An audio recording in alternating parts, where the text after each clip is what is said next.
Bonjour à tous, bienvenue sur All That Jazz. On est toujours le premier podcast en français consacré à la comédie musicale et on s'appelle toujours Anna et Fanny. Et on revient avec un nouvel épisode carte blanche. Fanny, tu voulais nous parler de... Aujourd'hui, je voulais vous parler de la franchise de films de danse Step Up. Alors, pour ceux qui ne la reconnaissent pas tout de suite, en français, elle porte le doux nom de Sexy Dance. J'ai lu qu'au Québec, elle s'appelait Danser dans les rues, ce qui en fait est plus pertinent que Sexy Dance pour qualifier cette saga. Et non seulement tu veux nous en parler, mais tu veux la mettre en perspective avec l'histoire du film musical, rien que ça. Et oui, la mettre en perspective avec l'histoire du film musical, parce que déjà la franchise Step Up, ça reboucle avec un des sous-genres majeurs de la comédie musicale, c'est la comédie musicale destinée au public adolescent, donc appelée le teen musical. Et en fait, c'est un sous-genre qui a toujours été très important en termes de production, et dès les années 40, on avait ce qu'on appelait les backyard musicals, donc c'est musical de l'arrière-cour, notamment ceux qui mettaient en scène Mickey Rooney et Judy Garland dans des rôles de jeunes américains optimistes, travailleurs et qui, avec les moyens du bord, allaient monter des spectacles dignes de Broadway. D'ailleurs, on en a parlé dans notre table ronde consacrée à Judy Garland, tout se recoupe. Tout se recoupe. Et notamment parce que quelques décennies plus tard, donc une fois que l'âge d'or du musical est passé, la forme du musical et ses thématiques vont renaître durant les années 80 à travers la vogue des films de danse. Donc je pense aux films comme Fame en 80, Flashdance en 83 ou encore Dirty Dancing en 87. Auquel nous avons consacré également un épisode du podcast. Mais oui, tout se recoupe. Peut-être que l'histoire du film musical est très articulée et linéaire, et peut-être aussi que notre podcast parvient à merveilleusement en rendre compte. Je vous laisse juge, mais en tout cas, on en a effectivement déjà parlé, parce qu'en fait, Dirty Dancing, comme tu l'avais dit lors de cet épisode, ça revisite tout à fait les thématiques classiques du musical en s'adressant particulièrement aux adolescents. Et en fait, donc depuis le début des années 2000, on observe une nouvelle fois une résurgence de ce sous-genre donc du musical destiné aux adolescents à travers la vogue des films de danse qui vont être situés en milieu urbain et qui vont particulièrement mettre à l'honneur les danses, ce qu'on appelle les danses de rue. Donc c'est un terme un peu générique pour parler de différentes danses liées à la culture hip-hop et qui vont apparaître comme une nouvelle manifestation de cet emploi de la danse comme le ciment privilégié d'une culture jeune. Alors, est-ce que tu peux nous présenter rapidement la franchise Step Up ? Alors oui, donc Step Up, c'est une franchise, donc ça signifie que c'est un ensemble de films qui vont être plus ou moins reliés sur le plan narratif, certains personnages vont voyager d'un film à l'autre, mais pour autant, si on n'a pas vu un film de la franchise, on peut comprendre le suivant. C'est assez légèrement relié d'un point de vue narratif. Et surtout, c'est relié d'un point de vue stylistique, puisqu'on a vraiment le même univers dans les 5 films de la saga, donc un univers urbain et un univers donc jeune, et qui va faire de la danse un moyen privilégié d'émancipation sociale et affective, donc pour les jeunes protagonistes de la saga. Donc c'est une franchise extrêmement lucrative, au sens où ces films ont eu un très très fort succès. Donc on compte donc 5 films, donc Step Up à Step Up 5 pour les titres. Bon, les titres américains ont des sous-titres parfois explicites, comme Step Up 2 The Streets, parfois assez ténus, comme Step Up 3 D, parce que c'était le 3e et en plus il est sorti en 3D. Mais donc 5 films entre 2006 et 2014 qui ont généré plus de 650 millions de dollars de recettes au box-office et qui ont également fait l'objet d'une adaptation en série à partir de 2018, une série en fait produite et diffusée sur la plateforme YouTube Red, qui est la plateforme de VOD payante de YouTube, qui est disponible qu'aux États-Unis. Un remake chinois serait même également en cours depuis 2016. Et enfin, la franchise s'accompagne aussi d'un certain nombre de produits dérivés, parce que c'est aussi le propre d'une franchise d'être non seulement une série de films, mais aussi des films qui vont s'exploiter sur d'autres marchés, par exemple par la production de produits dérivés. Par exemple, sur Step Up, on a des DVD pour apprendre à faire la chorégraphie des films, ou ce genre de choses. Tu voulais nous parler d'un paradoxe qui serait selon toi au cœur de la franchise Step Up. Quel est ce paradoxe ? C'est un paradoxe en fait assez ancien, un paradoxe qui était déjà au cœur du musical hollywoodien classique. Step Up, ce sont donc des films commerciaux au sens aussi où ce sont des films de franchise, donc des films destinés à un large public, à faire de l'argent, des films commerciaux qui vont pourtant puiser dans des formes artistiques, donc ici la danse de rue, qui sont tout à fait folklorique, au sens de folklorique comme populaire, issu du peuple, né dans la rue. Et on va faire de cette danse folklorique un spectacle donc industriel, cinématographique. Comment faire cette transition du folklore à l'industrie sans perdre l'authenticité de la danse de rue ? Et en fait, donc, ce paradoxe, c'est exactement le même que Jane Foyer avait observé à propos du musical hollywoodien classique. Alors, Jane Foyer, c'est une théoricienne très importante dans l'histoire du musical. Elle a notamment écrit un livre intitulé The Hollywood Musical, qui est très souvent cité en référence sur le genre, et qui vient d'ailleurs récemment d'être traduit en français, que vous pouvez acheter et lire pour en apprendre plus sur la comédie musicale. Donc Jane Foyer, dans son livre, et même avant son livre, dans un article qui date de 1977 et qui s'appelle The Self-Reflexive Musical and the Myth of Entertainment, elle postule justement ce paradoxe et cette menace sur l'authenticité de la comédie musicale, cette menace que constitue donc le passage d'une forme populaire à une forme de spectacle donc enregistré, donc industriel, c'est-à-dire que deviennent la spontanéité, l'authenticité de formes telles que les claquettes, le jazz, lorsqu'elles sont récupérées par l'industrie du cinéma. La théorie de Jane Foyer, c'est que la comédie musicale, comme elle est réflexive, donc elle parle d'elle-même, elle va faire mine de dévoiler l'envers du décor. Typiquement, quand on montre les coulisses d'un show, elle va faire mine de dévoiler l'envers du décor pour en fait ne faire que renforcer la mystification produite par l'industrie du divertissement. Et pour moi, c'est exactement les mêmes procédés que reprend la saga Step Up. Elle la reprend de 3 manières, parce que tu es très méthodique, tu as listé 3 manières, donc dis-moi quelle est la première.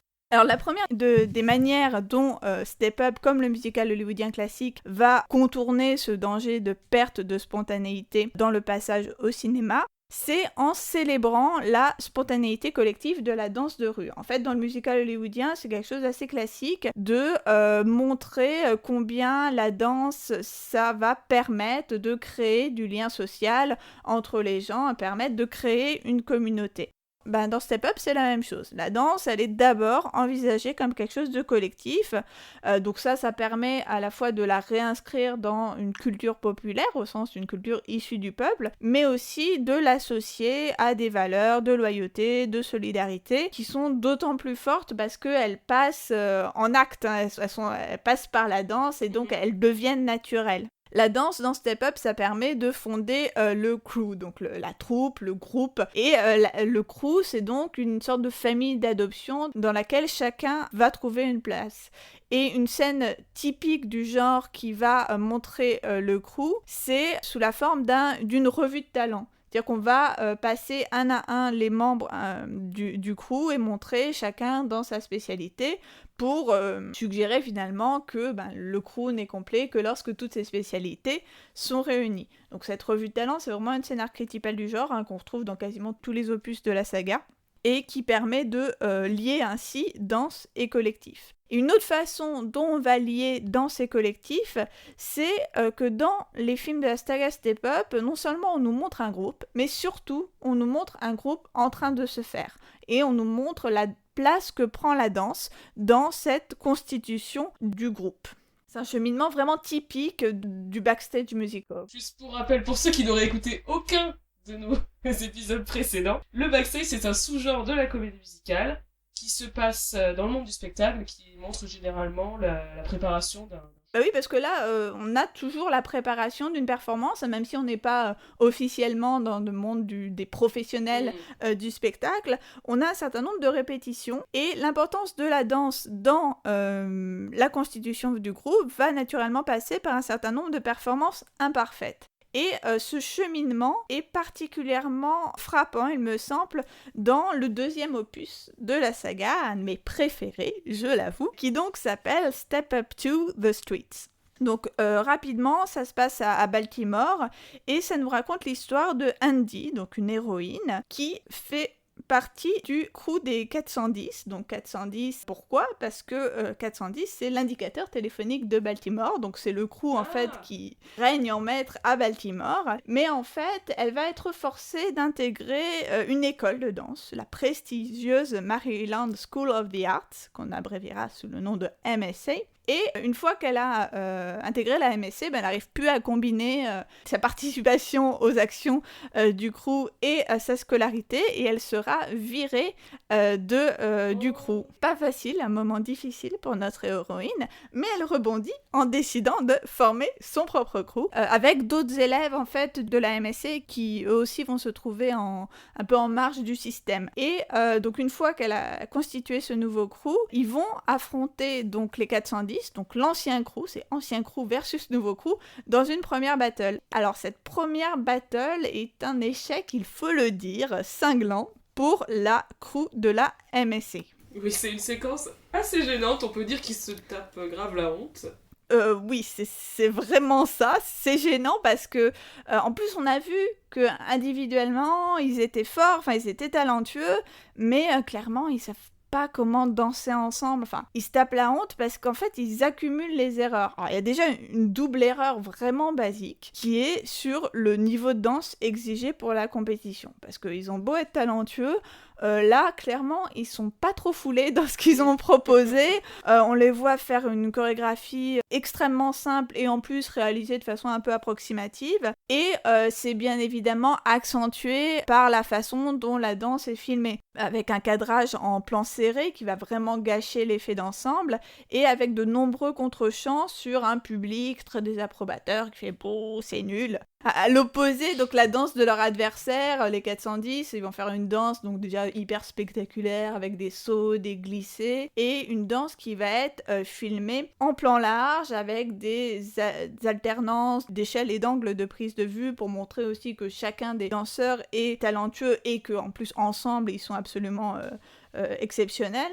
Donc vraiment deux danses en termes de niveau de danse qui ne jouent pas dans la même cour. Donc première erreur sur le niveau, mais aussi peut-être l'erreur la plus grave, il semble confondre, ces élèves de la MSA, la danse de scène et la danse de rue. Parce que, et là en fait on va retrouver ce que Jane Foyer appelle le mythe de la spontanéité, un mythe fondateur de la comédie musicale hollywoodienne.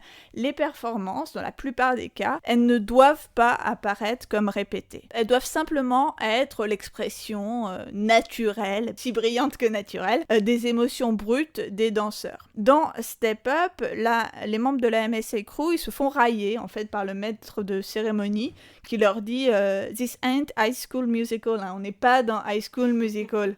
Et en fait, ils font référence, de manière péjorative bien sûr, au teen musical de Disney pour indiquer combien leur danse est à la fois trop infantile, lisse et superficielle pour la compétition. Ils sont en fait totalement incapables d'improviser. Les 410 sont presque uniquement dans l'improvisation, enfin évidemment une improvisation fantasmée, préparée pour le cinéma. Non, les comédiens oui.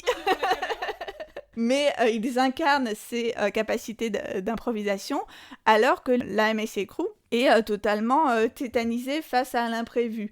En plus, ils ont un placement, mais alors qui est complètement contre-intuitif, parce qu'en fait, ils sont sur deux lignes avec les danseurs placés en quinconce, alors que l'espace de la scène, si on peut dire, est un espace circulaire, parce qu'en fait, ils dansent entourés du public qui les regarde. Donc c'est totalement absurde de se placer sur deux lignes comme s'il y avait un devant et un derrière de la scène. Les 410, eux, ils ont bien compris, et leur chorégraphie se recompose en permanence pour que tout le monde puisse les voir. Donc vraiment une inadéquation totale de cette première performance par rapport au code de la danse de rue. Mais heureusement, ça va finir par s'améliorer pour le MSA Crew. Mais oui, à la fin du film, il y aura une autre performance qui va permettre de montrer combien ils ont parcouru du chemin et à présent savent danser ensemble et maîtrisent pleinement les codes de la rue. Et je pense en particulier en fait à la performance finale, le dernier numéro du film, qui est un numéro qui se passe sous la pluie, de nuit, un numéro en fait qui est immédiatement placé sous le signe de la spontanéité parce qu'il déborde du cadre prévu. Il était prévu dans un club et il va finalement se faire sur le parking de ce club et qui plus est sous une averse. Évidemment imprévu et qui, loin d'interrompre la performance, va être utilisé par les danseurs pour magnifier la danse. Par exemple, la pluie va coller les t-shirts, en particulier le t-shirt de l'héroïne. Évidemment, ça va rendre les mouvements et la danse d'autant plus sexy, d'où le sexy dance. C'est vraiment la danse sexy, c'est vraiment le moment sexy du film. Ils vont aussi se servir de la pluie pour la propulser face à la caméra et donc produire des effets de jaillissement assez impressionnants. Enfin, ils vont vraiment utiliser tous les éléments du décor dans leur performance. Mais ça, c'est un truc qu'on retrouve aussi dans la comédie musicale hollywoodienne complètement classique. Bon, là, tu me dis pluie, forcément, je te dis Sing in the Rain. Bon réflexe. Mais on retrouve ça énormément, si on reste dans Singing in the Rain, Make 'Em Love, où Donald O'Connor utilise tous les décors du plateau de tournage, Fred Astaire dans Mariage Royal avec son porte-manteau, Gene Kelly dans Summer Stock avec son parquet qui grince et son journal. Et du coup, ça me fait penser à un autre film de la franchise Step Up, qui est Step Up 3D. Séquence sur la chanson I Want Dance, qui en plus est un remix d'une chanson de Fred Astaire qui chante dans le film Roberta avec Ginger Rogers. Une séquence qui est clairement référence à la comédie musicale hollywoodienne classique, c'est complètement explicite. Et d'ailleurs, c'est un des hommages les plus directs et qui détonne de le reste de la saga, parce que autant on a plein de liens, enfin j'ai essayé de montrer qu'on a plein de liens, mais c'est vraiment le seul hommage direct, c'est assez marrant. Ouais, et d'ailleurs c'est filmé en plan séquence, donc plutôt dans une tradition qui rappelle la comédie musicale classique, parce que la saga Step Up, ils ont plutôt tendance à faire un montage assez clippé, voilà, des plans assez courts, etc. Des trucs très dynamiques, tandis que là c'est un plan séquence, donc la caméra ne s'interrompt jamais, et on suit les deux danseurs en fait dans la rue qui utilisent tous les éléments qu'ils trouvent à leur portée, donc il y a, ils prennent le chapeau d'un mec sur sa tête, ils utilisent les feuilles mortes sur le sol, et après même à la fin ils prennent les couvercles des poubelles pour danser en les mettant à leurs pieds, ce qui est une référence directe évidemment à Beau Fixe sur New York, It's Always Fair Weather, le film de Gene Kelly et Stanley Donen de 55, où il y avait un trio dansé avec aussi des couvercles de poubelles, donc c'est clair. Oui, c'est direct. Et d'ailleurs, l'utilisation du plan séquence ne fait que rendre d'autant plus spectaculaire le fait qu'ils arrivent à jouer avec tous les décors d'une rue de New York. C'est vachement bien coordonné, enfin voilà. Ouais, non, c'est une super séquence.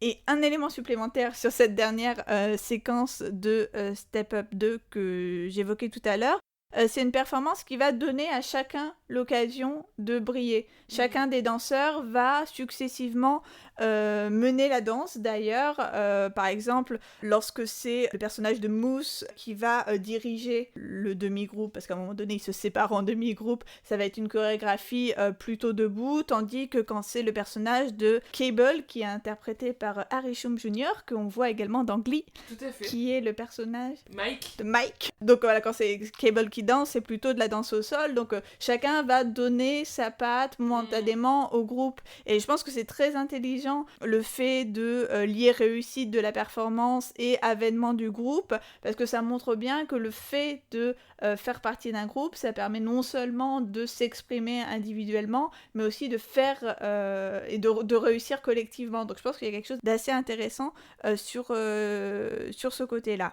Continuons notre cheminement. Il y avait donc la deuxième méthode utilisée par la franchise Step Up pour je sais plus quoi.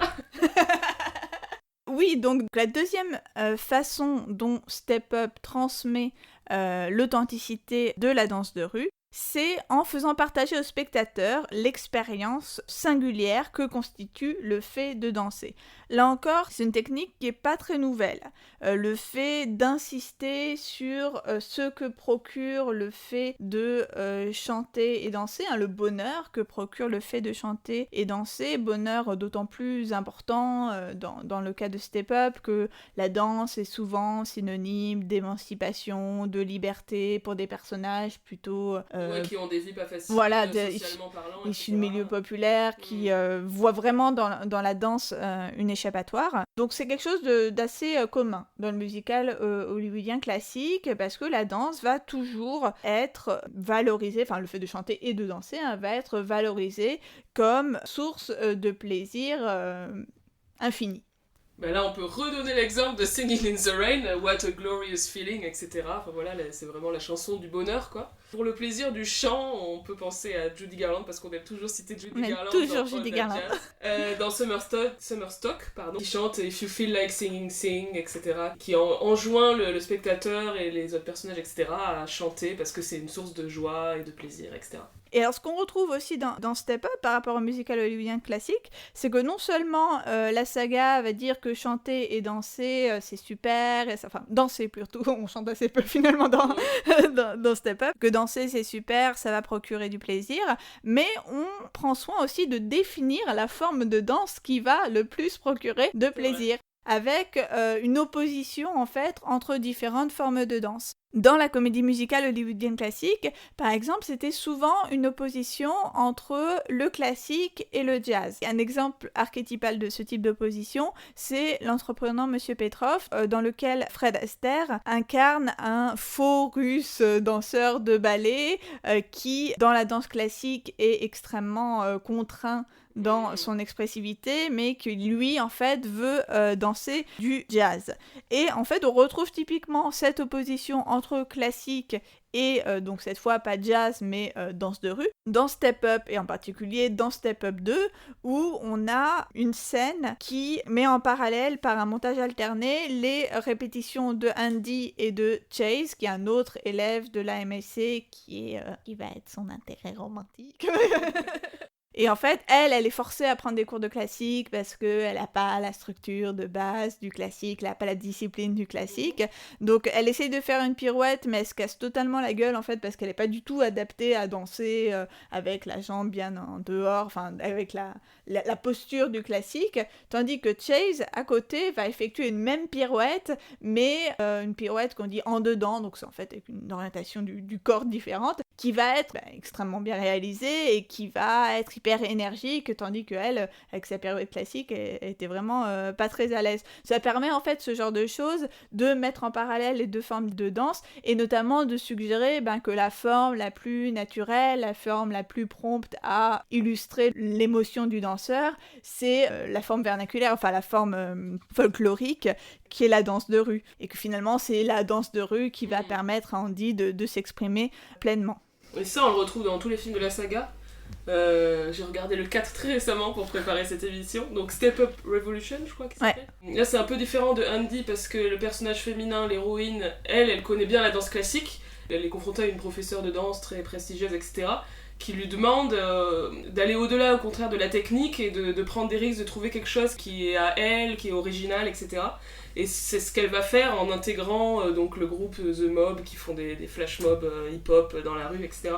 Et c'est là qu'elle va trouver sa propre identité de danse et qu'à la fin, elle va combiner les deux, quoi, la technique et la personnalité. Là, on a une inversion des rapports de classe entre les deux membres du couple, parce que dans Step Up 2, c'est elle qui est issue de milieu populaire et lui qui est plutôt de l'establishment, tandis que dans Step Up 4, d'un businessman, etc. Et elle va puiser auprès de son bad boy populaire un peu de spontanéité, comme dans le 1 en fait. Et au final, dans tous les films, il y a cette espèce de dualité entre... Il y a l'école de danse, il y a toujours le crew et l'école de danse. Enfin, il y a vraiment les deux. Beaucoup de personnages sont en fait dans les deux. Et en tout cas, les héros des différents épisodes, ils sont dans une école, soit dès le début, ils intègrent une école, soit ils finissent par l'intégrer à la fin parce qu'ils ont réussi une audition, etc. Oui, il y a aussi un trop particulier sur l'école de danse, Ouais, qui est presque un sous-genre en soi du teen musical. Enfin, quand on pense à complètement, Fame, quand on pense bien sûr. à la saison 5 de Glee, quoi, il y a tout ce côté quand ils vont à New York, dans leur école. Enfin, Ouais. Il y a quand même l'aspect où c'est mieux si en plus le génie de la danse de rue est validé un peu par oui, l'institution. ouais. Parce qu'à la fin du 2, de The Step Up to the Streets, il y a le type de le directeur de l'école de danse qui vient voir donc ce fameux spectacle sous la pluie et qui dit ah oui quand même c'est génial, je m'en étais pas rendu compte, etc. Il y a cette espèce de validation de la part de l'institution. Bah, c'est aussi sans doute... Enfin, là, encore une fois, je parle en réfléchissant au fil de l'eau, mais c'est sans doute aussi lié au fait que c'est des films pour adolescents. Donc ça doit être Bien sûr. émancipateur, un peu insurrectionnel, mais il faut pas trop déconner non plus, quoi. Dans le 4, à la fin, il y a en fait l'histoire c'est que Le 4, l'histoire... le père de l'héroïne est un businessman qui veut construire un hôtel de luxe à l'emplacement d'un quartier populaire. Donc il veut raser un quartier en fait. Et du coup, l'amoureux de l'héroïne, il est issu de ce quartier et tous les gens de son crew sont issus de ce quartier. Et donc ils se battent, ils veulent pas que le père de l'héroïne fasse son projet immobilier. Et il découvre à un moment qu'elle est la fille de ce mec parce qu'il le savait pas, etc. Il y a tout un conflit. Et la résolution à la fin, c'est que le père dit, en découvrant le génie des habitants du quartier, il dit ah d'accord, alors on va faire un projet immobilier, mais ça sera pour rénover le quartier, pas pour pas pour le détruire. Donc tu vois, on trouve un espèce de... Tu vois, on va pas non plus détruire le The capitalisme. middle ground. Et voilà, c'est ça. Oui, c'est vrai que... Enfin, il est marrant le 4, parce que c'est celui quand même qui va le plus... Enfin, évidemment de façon totalement manichéenne, mais le plus frontalement mettre les questions de lutte de classe Oui. au premier plan. Oui, complètement. Mais de façon totalement Oui. fantaisiste, évidemment, mais je trouvais ça vachement intéressant. C'est vrai. Enfin, c'est clairement le plus politique et qui dit que la danse a un rôle politique. Enfin, c'est celui qui va le plus revendiquer cette dimension politique de la danse de rue. De façon explicite, en fait. Ouais, et qui s'incarne par le fait que les numéros, en fait, sont tous dans l'espace public. Ouais. C'est-à-dire qu'il n'y a pas de battle dans des espèces de souterrains ou de parking, machin. C'est vraiment...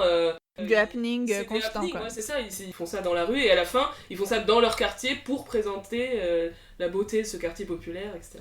Non, il est super, le 4. Le 4 est très bien, mais on a dérivé, mais... Le dernier truc que je voulais évoquer à propos de ce plaisir de la performance, c'est que ça va quasiment systématiquement s'incarner dans une éthique de vie extrêmement stricte. Oui, d'ailleurs, c'est souvent très premier degré, ça fait pas vraiment dans la subtilité. C'est pas du tout dans la subtilité, on va avoir des longues tirades des personnages qui vont exprimer et expliquer combien la danse c'est important. Enfin, on a ça dans Step Up 2 où Andy va galvaniser les trousses en expliquant que voilà, on appelle ça des battles, mais en fait c'est pour se réunir autour de cette chose qu'on fait, danser. Et en fait, on a quasiment la même tirade dans Step Up 5 par Andy, à nouveau, qui est revenu dans le 5. Et aussi par le héros de cet opus qui après va reprendre à son compte cette tirade galvanisante. Donc on a vraiment des énoncés de vie.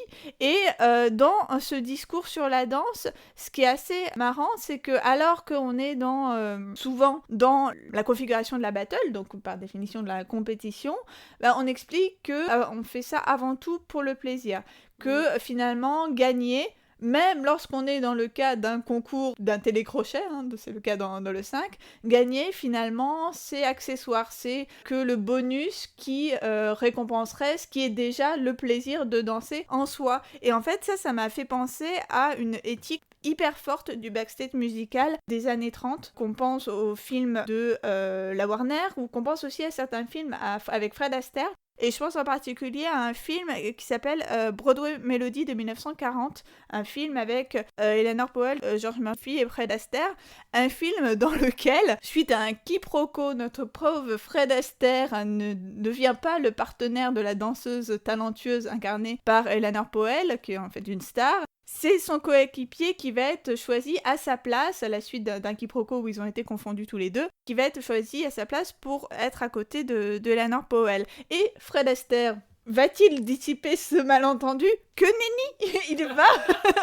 alors que son coéquipier incarné par George Murphy va faire n'importe quoi, arriver bourré aux répétitions et très très mal se comporter parce que le succès va lui monter à la tête. Eh bien notre Fred Astaire, danseur très âpre à la tâche, ne va absolument pas dissiper le malentendu, mais continuer à danser, à chercher à améliorer les routines, à travailler. Et en fait, il sera finalement récompensé de ce travail et surtout du fait d'avoir aimé la danse avant la gloire, en fait. C'est vraiment ça.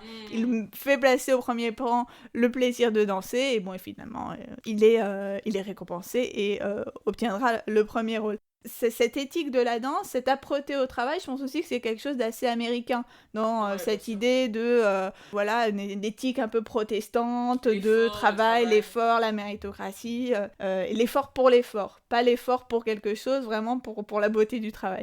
Donc ça m'a fait assez rire de retrouver dans ces films hyper récents ce genre de thématique.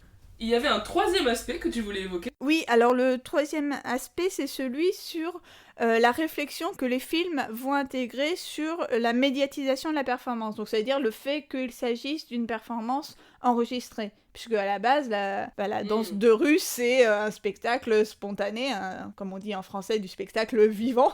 Alors que ici, c'est un spectacle cinématographique. Et alors, là, je trouve qu'on retrouve vraiment l'idée de Feuillère, c'est que le cinéma va pas passer sous silence le fait que c'est de la performance enregistrée, mais au contraire appuyer sur ce fait, cette thématique de l'enregistrement pour la revalider en tant que chose authentique. Clairement, on voit quasiment systématiquement les danseurs en train de filmer leur performance.